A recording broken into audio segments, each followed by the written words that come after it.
the weekend, everyone, and we're making Nihari. So enjoy. Right, the first thing with Nihari, you need to get large pieces of meat. I've got quite large pieces, and give them a good fry up in the oil. You will need a lot of oil for this because Nihari has a lot of tari, and we'll come back when this is a little bit better.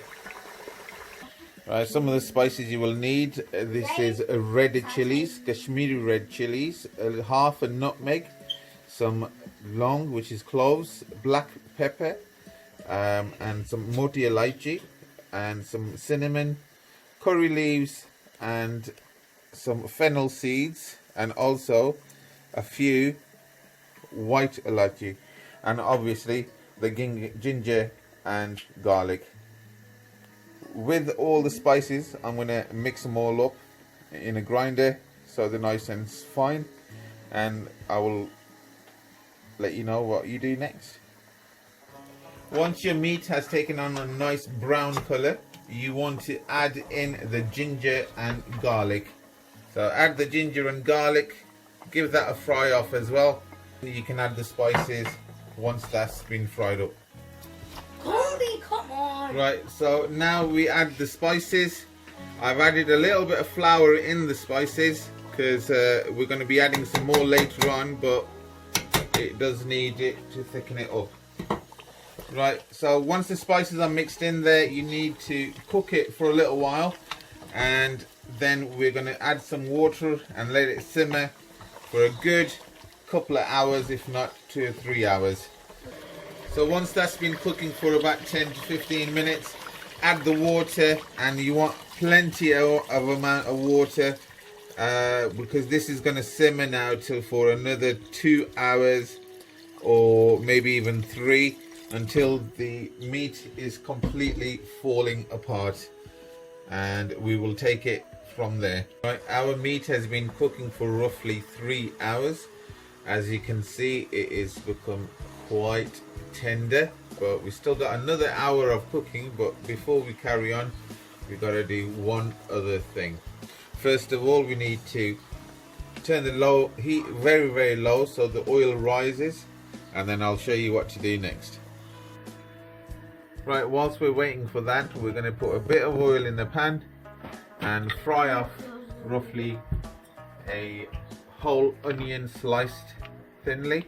We want to brown this off, and we're going to be using it for 2 things. One's garnish, and the other one is just to put a little bit of tadka on. Right, so once the onions are fried, we're going to take some out and keep them for garnish, and the rest will go into the meat, but in a little while. Right, once the oil has risen in the meat, you need to strain it off and keep it to the side, because you will need that also afterwards. The oil will disappear on the next stage, so we're going to take some off and keep it so we can use it afterwards. So I've strained most of the oil off. Now the next stage, we are going to put the fried onions in and give it a mix.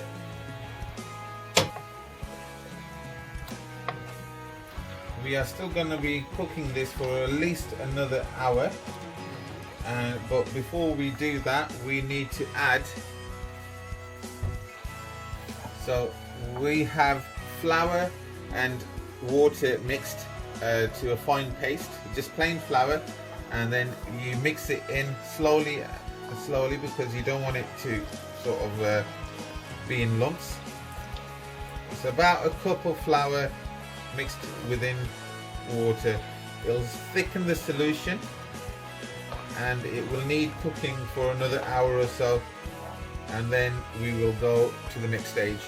So it's been about 45 minutes and we are done.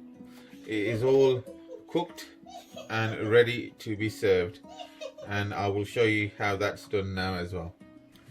So once it's in the bowl, the oil that we took out earlier on is used to drizzle on top to give it a little bit of a glaze as well as a taste.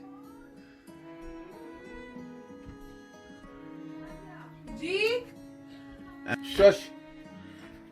Some ginger, julienne cut, a bit of chili, the dried fried onions, and a couple of slices of lemon, and voila, we are done. Please do try at home and let us know in the comments what you think.